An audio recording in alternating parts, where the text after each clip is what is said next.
Ladies and gentlemen, today, I want to share a truth that few talk about, but everyone needs to hear. Power doesn't always come from noise. True power comes from silence, from strategy, from knowing when to act and when to wait. Victory is not always about direct confrontation. Sometimes the best way to take down your enemies is without them ever realizing it. The greatest battles we face in life aren't fought with our fists. They're fought in our minds. Before any confrontation, before any challenge, before any obstacle, the first battleground is within. This is where the war is either won or lost, long before you ever step onto the field. The truth is, it's not the strongest, the loudest, or even the most aggressive who come out on top. It's the one who masters their mind, controls their thoughts, and refuses to be shaken by external forces. Think about it. When you're up against someone who wants to see you fail, what's their first move? They don't just attack your actions, they go after your confidence, your self-belief. They plant seeds of doubt. They try to get into your head because they know that once they have your mind, the rest will crumble. And that's why the first and most silent way to take down your enemies is to fortify your mindset. When you're unshakable inside, nothing outside can touch you. Imagine you're standing in front of a person who's been trying to bring you down. Maybe they've spread lies about you, tried to sabotage your work, or just throw negativity your way at every opportunity. Now, most people would react emotionally. They'd lash out, defend themselves, argue back. But that's exactly what your enemy wants. They want to see you rattle. They want to see you step out of your character, because the moment you lose control of your emotions, you've given them power. But what if instead you approached it differently? What if you reminded yourself that their words, their actions, and their attempts to break you are nothing more than noise?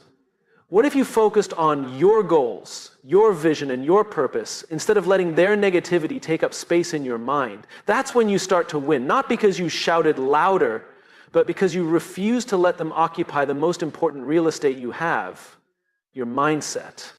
When you start with the mind, you gain clarity. You stop reacting impulsively and start responding strategically. You begin to see your enemies not as obstacles, but as opportunities to strengthen your mental resilience. Every time someone tries to pull you down and you don't let it affect you, you're building a fortress inside your mind.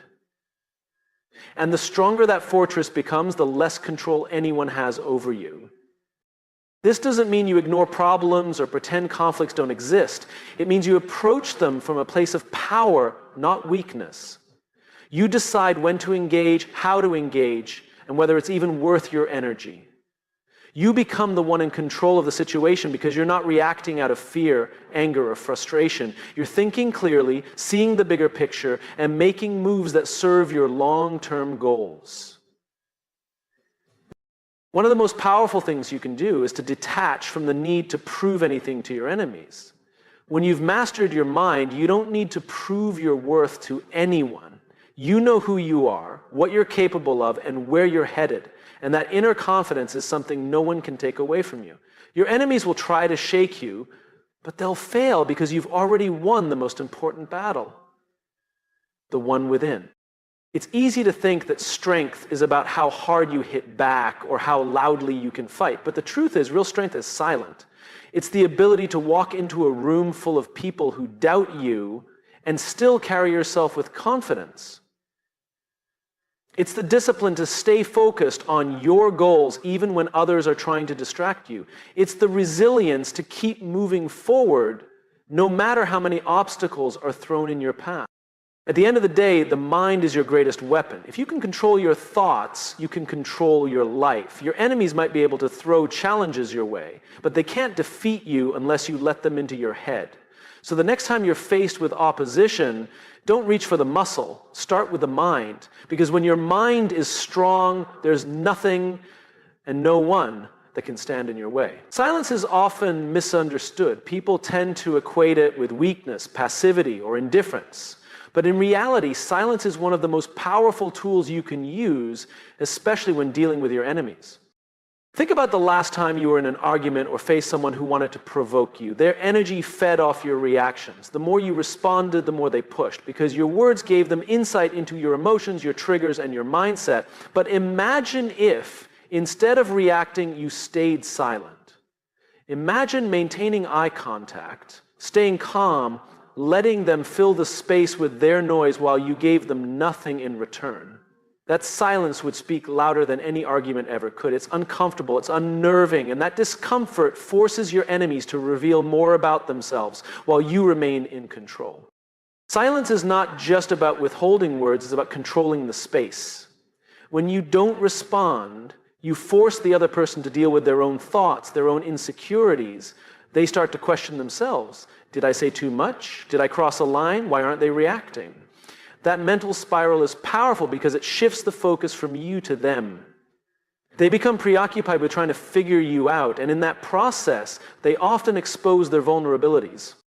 Moreover, silence creates an air of mystery. When people can't predict your thoughts or your next move, they become cautious. They tread lightly because the unknown is far more intimidating than open hostility. Your enemies will expect anger, confrontation, or at least some acknowledgement of their actions. When you give them nothing, you deny them the satisfaction of seeing you flustered. You deny them the control they seek over your emotions. And in that denial, you hold the upper hand. But silence isn't just about conflict. It's a powerful tool in strategy as well. In negotiations, for example, silence can be a game changer. When you pause before responding, you give the impression that you're considering your options carefully, even if you've already made up your mind. This often pressures the other party into revealing more information or making concessions they wouldn't have otherwise considered. The same principle applies to any competitive environment.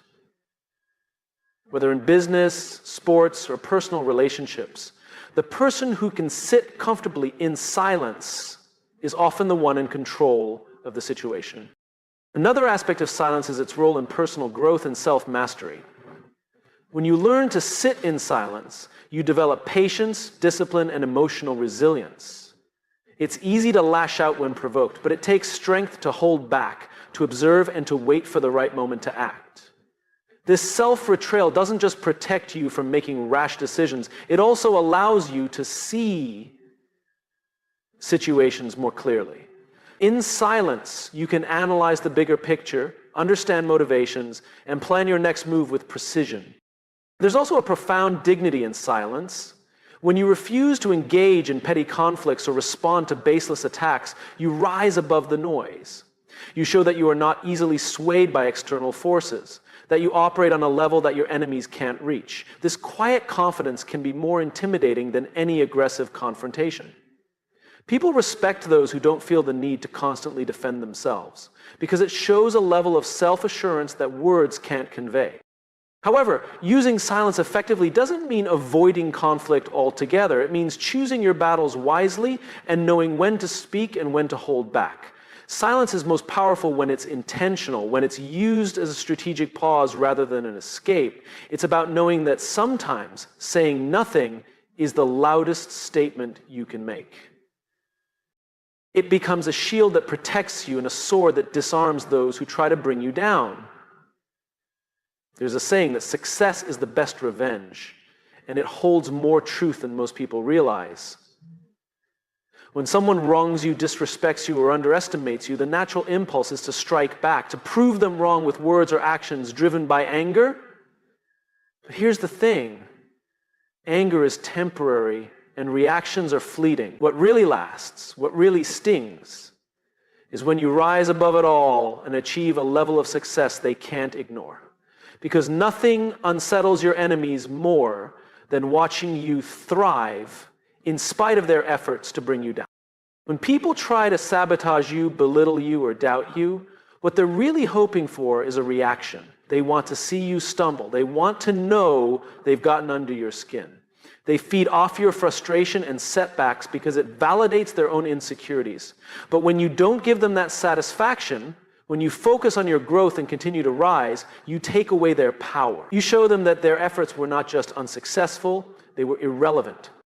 Success speaks volumes without you ever having to say a word. Imagine the person who doubted you seeing your accomplishments plastered on a billboard, reading about your achievements in a magazine, or hearing your name mentioned in rooms they can't even enter. That's a level of vindication no argument can match. Because in the end, words can be dismissed, but success is undeniable. It's a living, breathing testament to your resilience, your hard work, and your refusal to let negativity define you. But success as revenge isn't just about proving others wrong, it's about proving yourself right. It's about channeling the energy from those negative experiences into fuel for your ambitions. When someone tells you that you're not good enough, that you'll never make it, or that you're wasting your time, you have two choices. You can let their words weigh you down, or you can use them as motivation to push even harder. Every milestone you reach, every goal you crush, becomes a silent but powerful rebuttal to the people who doubted you. The beauty of success as revenge is that it's not destructive.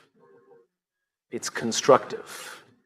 Instead of wasting time plotting how to get back at someone, you're investing that time into building something meaningful. You're not lowering yourself to their level, you're elevating yourself to a place where their opinions no longer matter.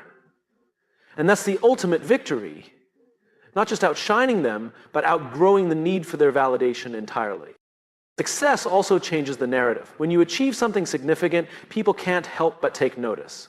The same individuals who once dismissed you will have to acknowledge your accomplishments, even if they do so begrudgingly. Some may even try to align themselves with you, hoping to share in the glow of your achievements. That's when you know you've truly won, not just because you succeeded, but because you've shifted the dynamic entirely. They're no longer in a position to criticize. They're now in a position where they have to respect what you've built. But here's the most important part. Success as revenge isn't about staying bitter or holding on to grudges. It's about letting go of the negativity and focusing on what truly matters: your growth, your happiness, and your purpose. When you're driven by the desire to succeed for yourself, rather than just to spite others, that's when you find true fulfillment. The revenge becomes secondary to the pride you feel in your own journey.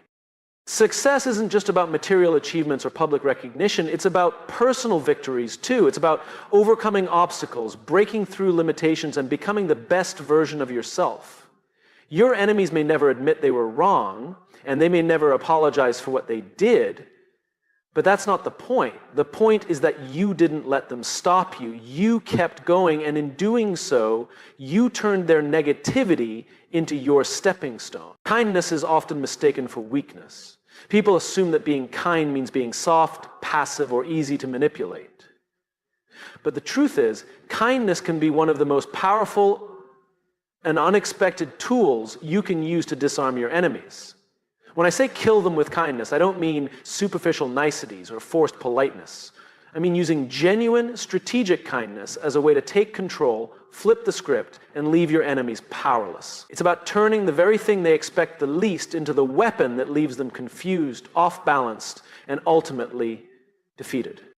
Enemies, by definition, thrive on conflict. They expect confrontation. They're fueled by negativity, waiting for you to react in anger or frustration. That's the game they want to play because it's familiar.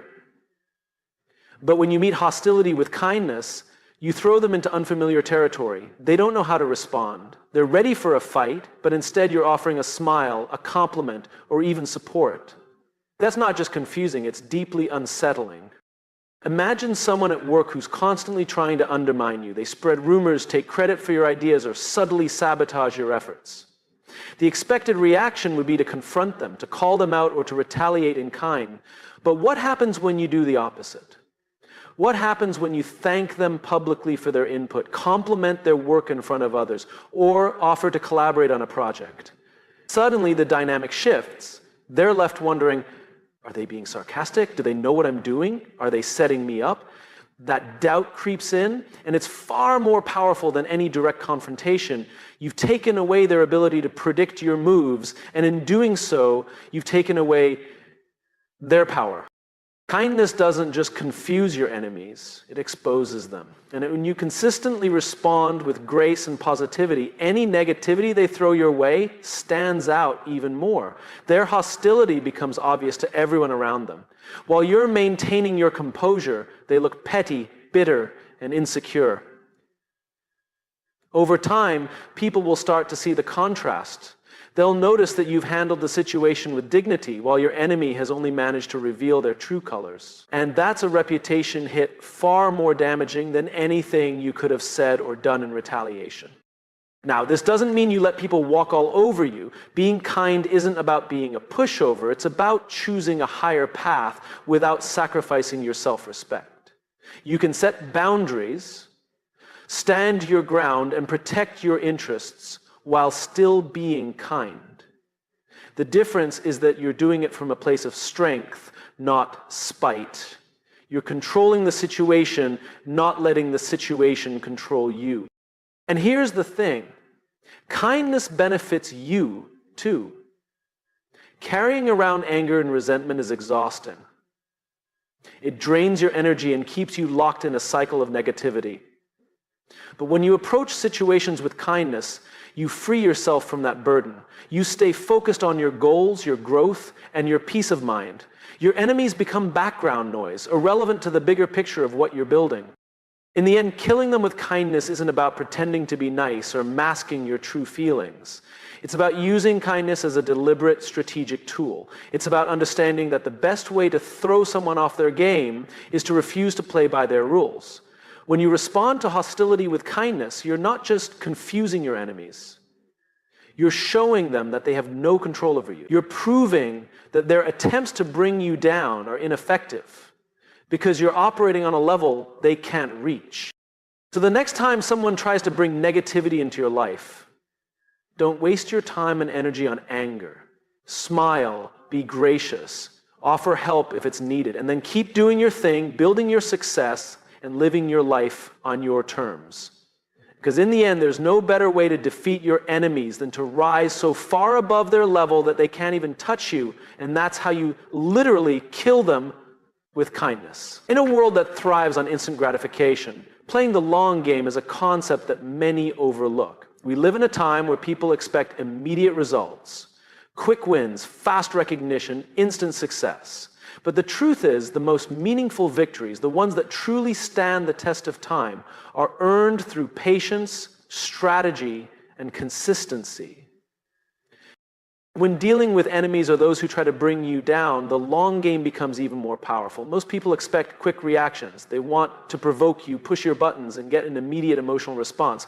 But when you refuse to engage on their timeline, when you're patient and strategic, you throw them off balance. They're left wondering why you're not reacting, why you're not retaliating. And that patience, your ability to outweight them, is often the very thing that leads to their downfall.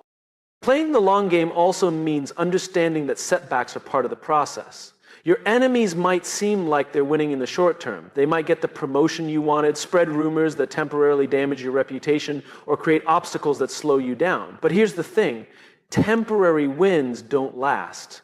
People who rely on shortcuts, manipulation, or sabotage often burn out or expose themselves over time. Their success is built on shaky ground. Meanwhile, you're building something solid, something that will endure because it's based on hard work, integrity, and vision. One of the most powerful aspects of the long game is how it changes your mindset. When you're focused on long-term goals, you stop sweating the small stuff. Petty conflicts, minor setbacks, and temporary frustrations don't hold as much weight because you're looking at the bigger picture. You understand that today's problem won't matter in a year, 5 years, or 10 years if you stay the course. This mindset not only makes you more resilient, but it also gives you a sense of peace.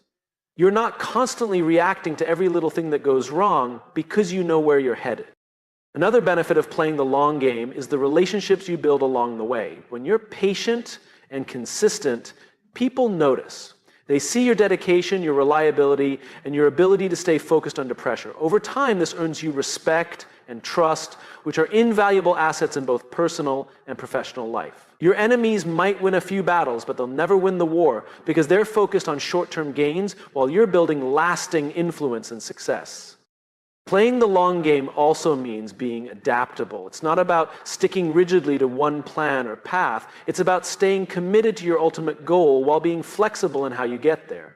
Life is unpredictable and obstacles will come your way, but when you have a long-term vision, you're able to navigate those challenges without losing sight of what really matters. You can pivot when needed, adjust your strategy, and keep moving forward, knowing that every step, no matter how small, is bringing you closer to your goal. Most importantly, playing the long game is about self-mastery. It's about controlling your emotions, staying disciplined, and trusting the process even when results aren't immediate. It's about having the patience to let things unfold naturally, knowing that your hard work will pay off in the end. Your enemies might try to rush you, provoke you, or distract you, but when you're committed to the long game, none of that matters. You're not competing with them, you're competing with yourself, and that's a battle you're destined to win. So the next time you're tempted to react impulsively, to chase a quick win, or to get caught up in the moment, remember this. True success isn't about what happens today. It's about where you'll be tomorrow, next year, and 10 years from now. Stay patient, stay focused, and keep playing the long game. Because in the end, the person who outlasts the noise, the distractions, and the setbacks is the one who truly wins. Sometimes the best way to defeat your enemies is to do nothing at all. Let them destroy themselves. It might sound passive, but in reality, it's one of the most strategic and powerful moves you can make. People who are driven by malice, jealousy, or deceit often create their own downfall. Their negative energy, toxic behavior, and short-sighted tactics eventually catch up with them. All you have to do is step back, stay focused on your path, and watch as they unravel under the weight of their own actions. When someone is out to get you, whether it's a coworker trying to sabotage your projects, a competitor spreading lies, or even a so-called friend turning against you, the natural instinct is to fight back, to defend yourself, to expose them, to retaliate. But here's the thing. Reacting emotionally plays right into their hands. It pulls you into their drama, drains your energy, and distracts you from your goals. Worse, it puts you on the same level as them. Instead of elevating yourself, you get caught in a cycle of negativity that can cloud your judgment and damage your reputation. But when you choose not to engage, something interesting happens. You deprive them of the conflict they crave. They're expecting you to react, to lash out, to fight back, because that's how they thrive, by feeding off the chaos they create. But when you refuse to give them that satisfaction, they're left floundering. They're stuck with their own negativity, and without anyone to direct it toward, it starts to consume them from the inside out. People driven by malicious intent often lack the self-awareness to see how their behavior is affecting them. They're so focused on trying to bring others down that they don't realize they're digging their own grave. Their toxic actions isolate them from others, erode trust, and eventually expose them for who they really are. Over time, their lies catch up with them, their manipulations become obvious, and the bridges they've burned leave them stranded. You don't have to lift a finger, they'll do all the work for you. Think about it like this. A person who constantly gossips and spreads rumors may feel powerful in the short term. They might even succeed in turning some people against you, but eventually those same people will start to question the gossiper's motives. If they're willing to talk behind your back, what's stopping them from doing the same to others? Trust is fragile, and once it's broken, it's hard to rebuild. The very tactics they use to harm you will eventually backfire, leaving them isolated and exposed. Letting your enemies destroy themselves also frees you to focus on what really matters: your own growth, success, and happiness. When you're not bogged down by their negativity, you have more energy to invest in your goals. You can channel your time and effort into building something meaningful, something that outshines any attempt to bring you down. And as you continue to rise, their efforts will seem smaller and more insignificant. The contrast between your success and their self-destruction will become impossible to ignore.